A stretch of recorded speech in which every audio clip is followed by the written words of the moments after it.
សុស្ដីប្រិយមិត្តទាំងអស់គ្នាថ្ងៃនេះខ្ញុំនឹងបង្ហាញអ្នកនរគ្នាអំពីវីដេអូ1 2 3តាក់ទងទៅនឹងដំណើរកម្សាន្ត2ថ្ងៃនិងមួយយប់នៅខេត្តកំពង់ម៉ាតុដែលតកែគាត់នាំតាលេងជាក្រុមនិយាយទៅក្នុងក្រុមហ៊ុនចំណាយកិច្ចការទាំងអស់ហ្នឹងគឺបើជនជាតិជប៉ុនគឺទៅទាំងគ្រួសារ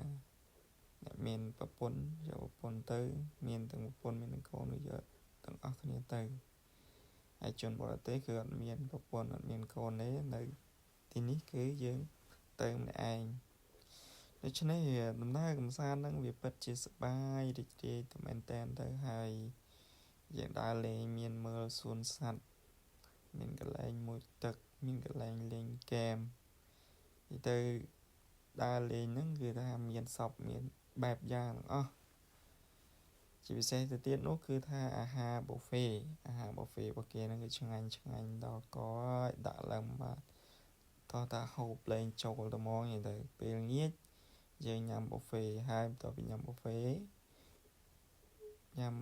យើងហៅទឹកមុនទៅលក្ខណៈថាយើងចូលលេងអ៊ុងសែនឡើងមួយទៅហើយបន្ទាប់មកទៀតបានទៅញ៉ាំប៊ូហ្វេហើយទៅវាសប្បាយបែបលក្ខណៈថាជីវិតតាលេងណាវាសប្បាយបន្ទាប់ពីធ្វើការហើយទៅមានសប្បាយមានការទុកអីចឹងទៅក៏ប៉ុន្តែថ្ងៃដើរលេងគឺថាគឺសប្បាយទាំងអស់សប្បាយយកតែមួយមែនតែនទៅហ្នឹងហើយជាពិសេសគឺថាមនុស្សច្រើនអ៊ូអរមែនតែនដើរលេងជាមួយនឹងមានជនបរទេសមានជនជាតិចិនមានជនជាតិថៃវ៉ាន់ខ្មែរមីយ៉ាន់ម៉ាអីចឹងទៅនៅលេងនៅថាគារហ្នឹងចឹងបន្ទាប់ពីយើងងូតទឹកញ៉ាំបាយរួចហើយគឺថាទៅលេងហ្គេមហើយយើងលេងហ្គេមហ្នឹងលេងហ្គេមមួយឆ្អែតអីទៅមួយឆ្អែតម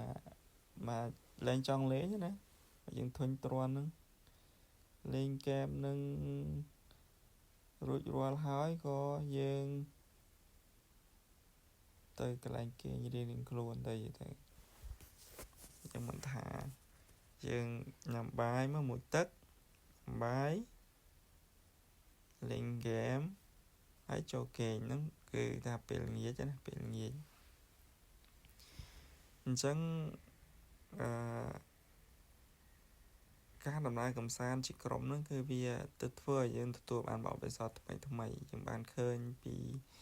ការរៀបចំរបស់សន្តាគាររបស់គេឃើញនៅក្នុងសន្តាគាររបស់គេហ្នឹងនិយាយទៅគេមានផ្នែកជាច្រើនតែផ្នែកសេវាកម្មរបស់គេណាមិនត្រឹមតែ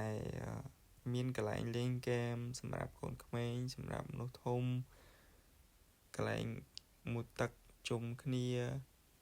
អីនោះទេគេមានពិធីញ៉ាំបាយអាហារឆ្ងាញ់ទៅទៀតជាពិសេសមុខម្ហូបប៊ូហ្វេរបស់គេគឺថាឆ្ងាញ់មែនតើដំបូងមានស៊ូស៊ីមានស៊ុបនិយាយទៅមានមុខម្ហូបច្រើនតែខ្ញុំអត់ស្គាល់មុខម្ហូបទេតែមានមុខម្ហូបច្រើនអញ្ចឹងវីដេអូហ្នឹងគឺ